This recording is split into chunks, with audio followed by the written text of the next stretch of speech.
November 2016, leading up to something in this case, do you remember giving Jason Autry's attorney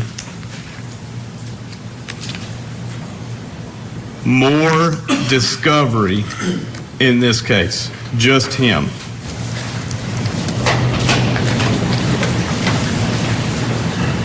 Which attorney would you be talking about, sir? I don't remember. Michael Scholl. No, sir. I don't remember. You didn't show anything any more than anybody else had. No, sir. All right. Do you remember Jason Autry's testimony at trial? Pretty much so, yes, sir. Do you agree with me that he just recreated his day based on the cell phone records? Whether Holly was there or not, the jury found that she was. His testimony was corroborated by the cell phone records, correct? Yes, sir.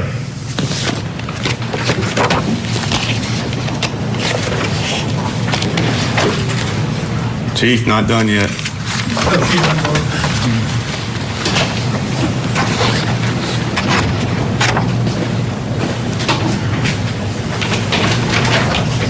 You want these now, sir?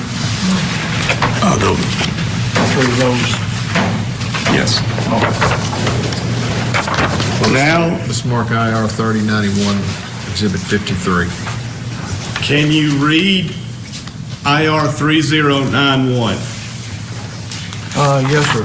Attached is a copy of Tennessee Bureau of Investigation property release showing the transfer of 2 computer disks, in this case, from S.A. Joe Walker to attorney Mike Scholl, attorney for Jason Wayne Autry on November 16, 2016.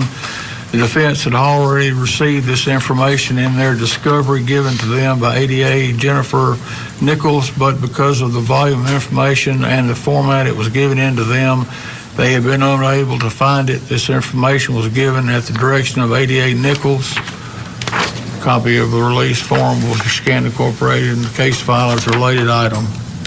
Now, can you read the receipt release form on the second page? Yes, sir.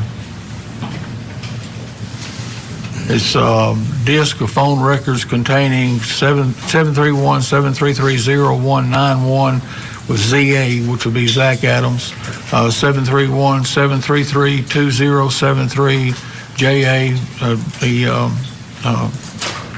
Jason Autry, and 731-733-6373 SA, which I assume is Shane Austin.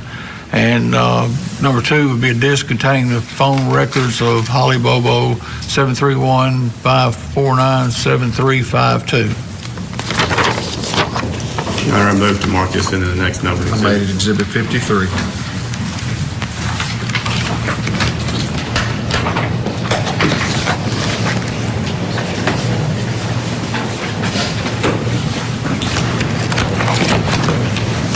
Quite convenient, wasn't it? It was, sir? Quite convenient, wasn't it? I'd forgotten it. I didn't remember it. But obviously, if there's paperwork there, I did as I was told to do. By General Nichols. Yes, sir.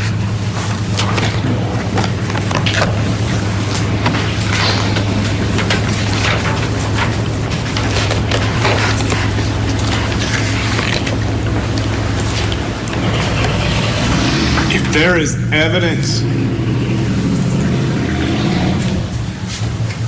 that cannot be manipulated, that Zach Adams was not a part of this crime, you want him out of jail, don't you?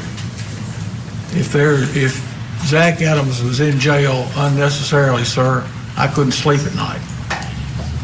I can promise you that. Is today the first time you learned that you did not look at the right videos? Do you feel terrible? Again, sir, I don't know. I don't feel terrible until I know for sure.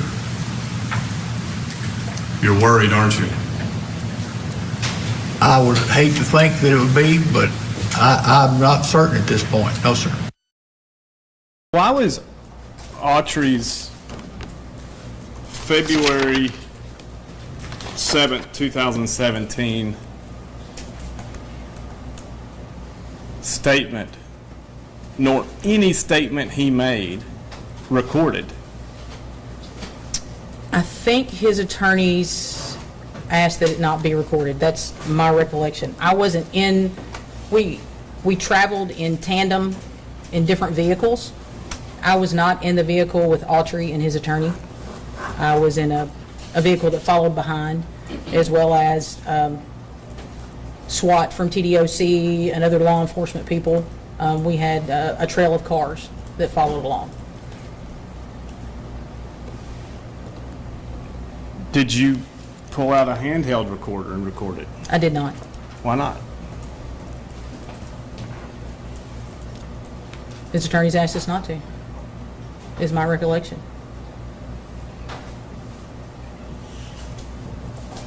You would agree that Jason's proposed testimony was every bit as important as Dylan's proposed testimony. Yes, sir. But Mr. Scholl said it can't be recorded? I don't recall which of his attorneys. One of the sir. two. I don't recall. All right. And this was in February of 2017. You write that Jason Autry said that the gun that Austin was wearing a .357 handgun. Could I see that exhibit again? Page 2.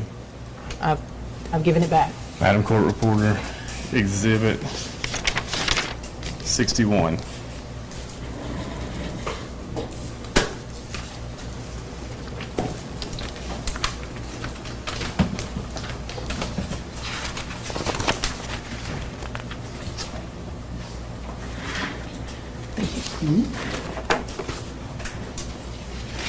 And the second full paragraph, On which page again, sir? page 2.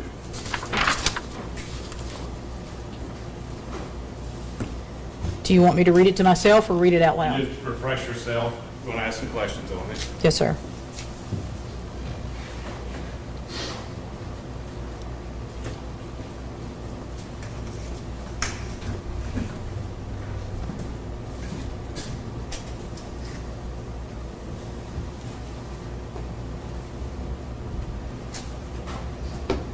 I've read it, sir. All right. No doubt in your mind, Autry said .357. Yes. Don't know if he's basing that on receiving the discovery where Dick Adams had a .357, or Shane Austin had a .357, or he just made it up, but it's clear he referred to it as a .357. Yes, sir. He referred to it as a .357.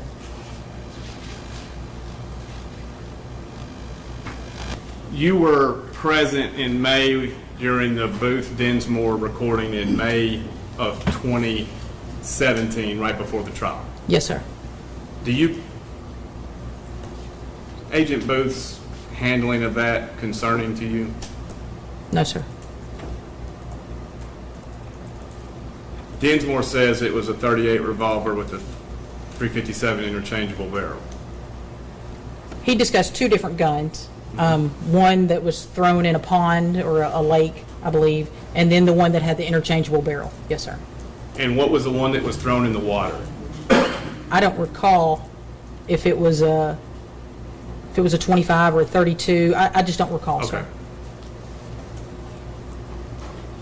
It was a caliber that is smaller than a .357. I remember that, but I don't remember specifically what it was. When the .32 revolver was pulled from the water in May of 2017,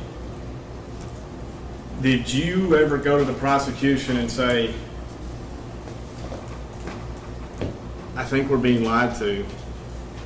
Jason Autry said .357, Victor Dinsmore said .38 revolver. This isn't adding up. No, sir. Prior to May, did you know that a diameter of a .38 of .380 was not .38? Did I know that the diameter of a .380 was 9.38? No, it was not .38. Oh. Maybe, I don't know.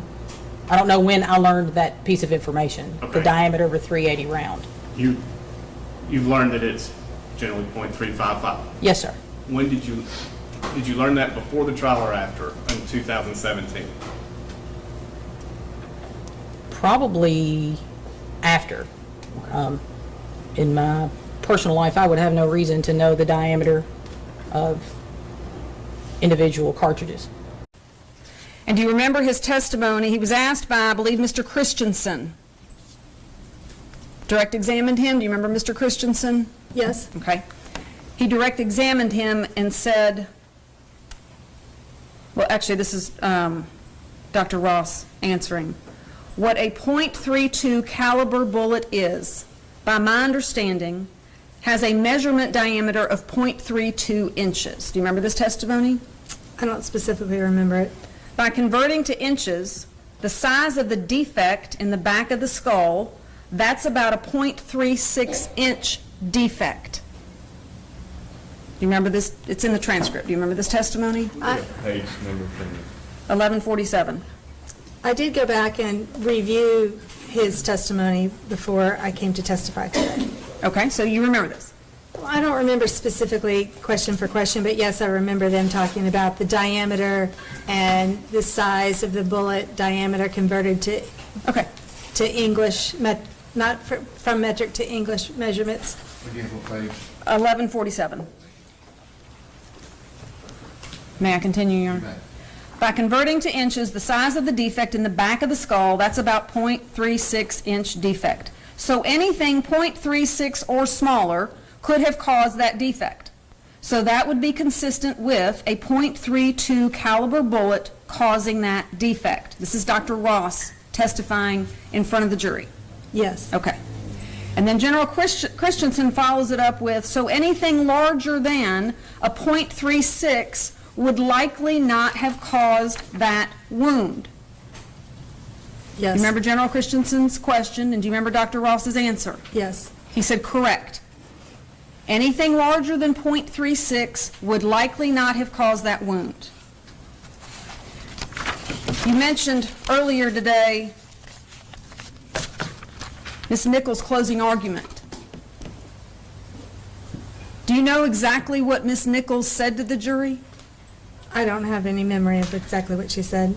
.38 was excluded because the defect was .36 or smaller.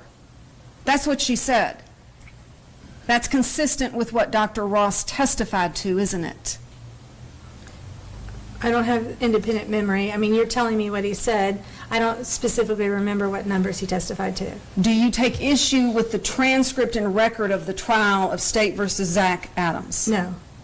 Do you agree with me that .38 is bigger than .36? Yes.